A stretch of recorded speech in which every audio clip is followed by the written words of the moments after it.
Imagine standing outside a packed stadium in Sao Paulo after waiting in line under the sweltering sun for 14 hours, holding a handmade sign, wearing a custom outfit, only to look down at your phone 3 hours before showtime and read that the performer you flew across the country to see isn't coming out. That precise nightmare scenario became reality for tens of thousands of fans on Tuesday afternoon when Live Nation Brazil released a sudden, sparse statement pulling the plug on Harry Styles' third performance at Morumbi Stadium. The official line was brief: the concert was being scrapped due to an unexpected health issue on the tour. No elaborate explanation followed. No personal video from the artist accompanied the post. Just a brief administrative notice announcing full refunds and confirming that the upcoming Friday date would still go ahead as planned. For an artist whose entire public identity is built on relentless stamina, flawless work ethic, and an almost superhuman dedication to his live audience, a last-minute cancellation doesn't just disrupt a single night in South America, it sends immediate shockwaves across the global music industry. To get a full picture of how this unfolded, we have to look at the exact timeline of events over the last 48 hours. Styles was in the middle of a 4-night stand in Sao Paulo as part of his massive 68-date Together World Tour, promoting his 4th studio album, Kiss All the Time, Disco Occasionally. Having already completed the first 2 shows over the weekend without any public sign of operational failure, Tuesday's show was set to be the midpoint of the Brazilian leg. Fans were already gathering outside the venue when the notification went live on Ticketmaster and social channels. The statement explicitly cited a tour illness, leaving open the possibility that either Styles himself was unfit to perform or a critical member of his band or technical crew had been struck down by illness. While promoters scrambled to offer affected fans an exclusive window to purchase discounted tickets for the remaining Friday show, the venue capacity constraints meant thousands were left entirely in the cold. This wasn't a standard tour delay announced weeks in advance. It was a high-stakes, real-time crisis management situation happening on the ground in real time.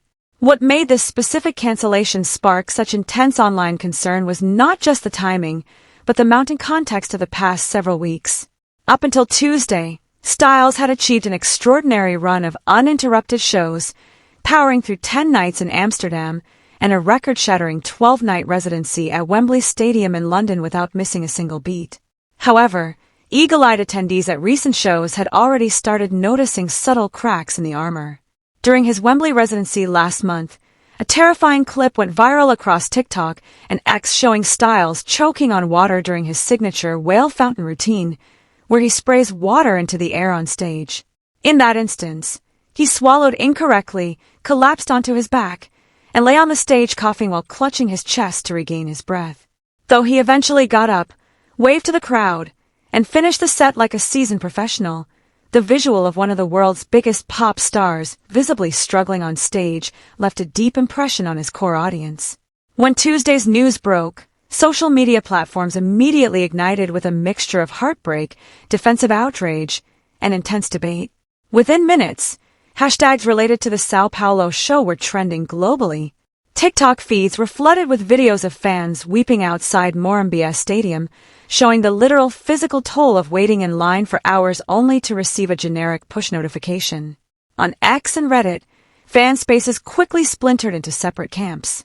One side argued that health must always take priority over entertainment, reminding critics that touring at this scale is an extreme physical feat akin to professional athletic competition. They pointed out that Styles undergoes rigorous physical training, including marathon running, just to maintain the cardiovascular output required for his 2-hour high-energy performances. Another faction of fans, however, began dissecting the vague wording of the release itself. The phrasing "health issue on tour" led to endless speculation over whether Styles had lost his voice, sustained an injury, or if a viral outbreak had hit the broader touring crew.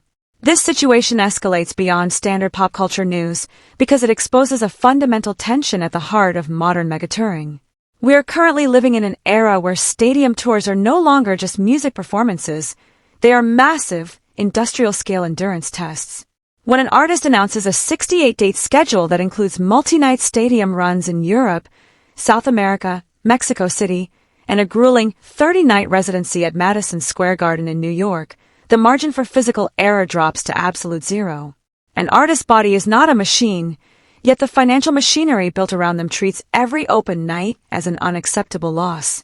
Live Nation, stadium venues, security teams, local vendors, and international travel logistics all depend on that stage lighting up at 9 p.m. sharp. When a human body inevitably gives out, whether due to a severe vocal strain, extreme fatigue, or a sudden bug, the economic and emotional fallout is catastrophic.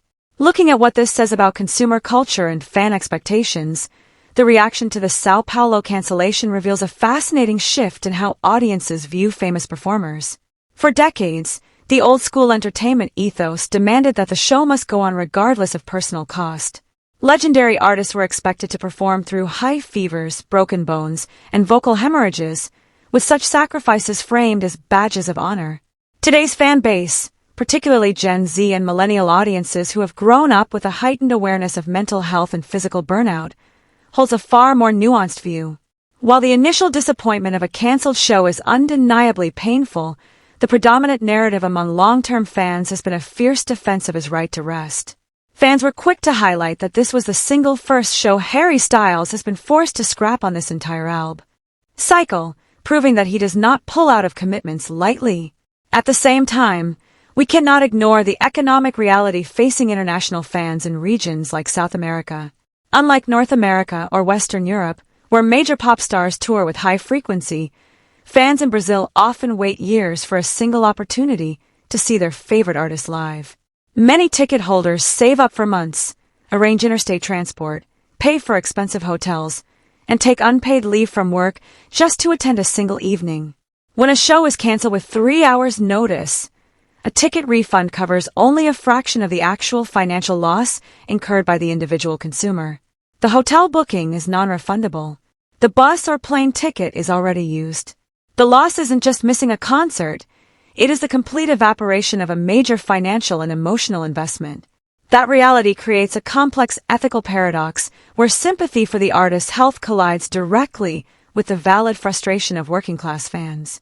From a public relations perspective, how a superstar's team manages a medical cancellation can make or break their reputation in key international markets. The initial statement issued by Live Nation Brazil was functional, legally sound, and logistically clear regarding refunds. However, in the high-stakes landscape of modern fandom, purely corporate communications often feel cold and dismissive. When an artist remains completely silent on their personal channels while official entities handle the messaging, it creates an informational vacuum. In that vacuum, online rumors flourish rapidly. Some social posts began connecting the cancellation to absurd, unfounded theories, while others questioned whether the artist was overextended by his management team. Effective crisis communications in 2026 requires balancing corporate necessity with direct, human connection. A personal note, even a simple text message shared to a story explaining the physical limitation, humanizes the performer and transforms potential audience resentment into genuine empathy. When we evaluate the long-term impact on Harry Styles' reputation, it becomes clear that his track record acts as a massive protective shield. Over a decade into his career, from his early days in One Direction to his ascension as a global solo icon, Styles has cultivated an ironclad reputation for reliability and professionalism. He is not an artist associated with erratic behavior, late starts, or casual dismissals of his audience. Because he has built up immense goodwill through years of consistent delivery, the public reaction to this singular setback is far more forgiving than it would be for a performer with a history of missed dates. However, it serves as a stark warning light on the dashboard of his current career trajectory. As he prepares to transition from South America to 6 nights in Mexico City, and then straight into that unprecedented 30-night stand at Madison Square Garden this autumn, the physical demands will only intensify. Performing 30 full-scale arena shows in a single city across 2 months requires the physical discipline of an elite athlete. If a mysterious tour illness can force a cancellation at a stadium in Brazil, it raises legitimate logistical concerns about how his team plans to safeguard his health through the remainder of this grueling calendar. Are current touring schedules push-tested beyond human limits? Is the industry pushing pop stars into athletic routines that their vocal cords and immune systems simply cannot sustain over a 7-month period? Ultimately, this sudden pause in Sao Paulo forces us to confront a much broader question about the future of live music at the highest level. As ticket prices continue to rise and stadium productions become increasingly complex, the pressure on headlining artists to remain utterly invincible night after night is reaching an unsustainable boiling point. The cancellation of a single show in Brazil is an immediate disappointment for the thousands who stood outside Morumbi's stadium on Tuesday evening. But if it prompts a broader reevaluation of tour scheduling, physical workload, and transparent communication between megastars and their audiences, this temporary setback might end up preserving the long-term sustainability of pop music's biggest performers before the physical toll becomes irreversible.